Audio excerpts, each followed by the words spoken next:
एक समय की बात है, गंगा किनारे बसे एक छोटे से गांव में भगवान श्री कृष्ण का एक प्राचीन मंदिर था। लेकिन एक रात मंदिर में चोरी हो। गांव वालों ने मंदिर में हुई चोरी का सारा आरोप गरीब किसान रामू पर लगा दिया था और उस गांव के जमींदार कालू सिंह ने पुलिस बुला ली। इंस्पेक्टर ने बिना जांच किए गरीब किसान रामू को पकड़ लिया। रामू की बेटी शारदा रोते हुए बोली, साहब, मेरे पापा निर्दोष हैं। लेकिन इंस्पेक्टर ने उसकी एक न सुनी और रामू को जीप में बैठाकर थाने ले गया। पूरी रात शारदा मंदिर के बाहर बैठकर रोती हुए भगवान श्री कृष्ण को याद करती रही। तभी गांव के बूढ़े पुजारी उसके पास आए। पुजारी बोले, महाभारत में भी सत्य को पहले अपमान सहना पड़ा था, लेकिन अंत में जीत धर्म की ही हुई थी। अगली सुबह शारदा अकेले मंदिर पहुंची।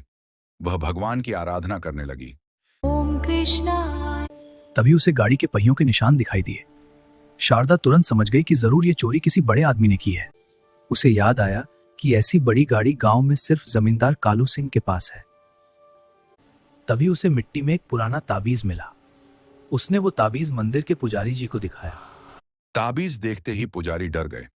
उन्होंने बताया, ये उस आदमी का ताबीज है जो सालों पहले मंदिर का खजाना चुराने की कोशिश में गायब हो गया था। में मान्यता थी कि मंदिर के नीचे महाभारत काल का गुप्त खजाना छुपा है, जो सदियों से किसी के द्वारा नहीं देखा। उस रात शारदा चुपके से कालू सिंह की हवेली पहुंची। वहां उसने नौकर को जमीन में बैग छुपाते हुए देखा। नौकर के जाते ही शारदा ने मिट्टी खोदनी शुरू कर दी। बैग के अंदर भगवान श्री कृष्ण का मुकुट और मंदिर के सारे गहने रखे थे, लेकिन उसी बैग में मंदिर के गुप्त रास्ते का एक पुराना नक्शा भी था। अब शारदा समझ चुकी थी कि चोरी सिर्फ मुकुट की नहीं थी। अगले दिन पंचायत में शारदा सबके सामने पहुंची और उसने अपनी बात रखने का साहस जुटाया। उसने सबके सामने बैग खोल दिया और पूरा गांव सन्न रह गया।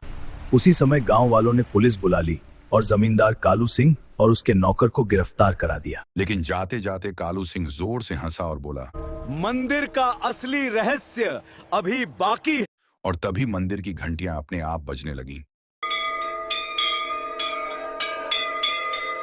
आखिर आगे ऐसा क्या होने वाला है, जानने के लिए बने रहें हमारे साथ। और अगर आपने अभी तक हमारा चैनल सब्सक्राइब नहीं किया तो सबसे पहले सब्सक्राइब करें और देखते रहें रामू और शारदा की रहस्यमयी कहानी।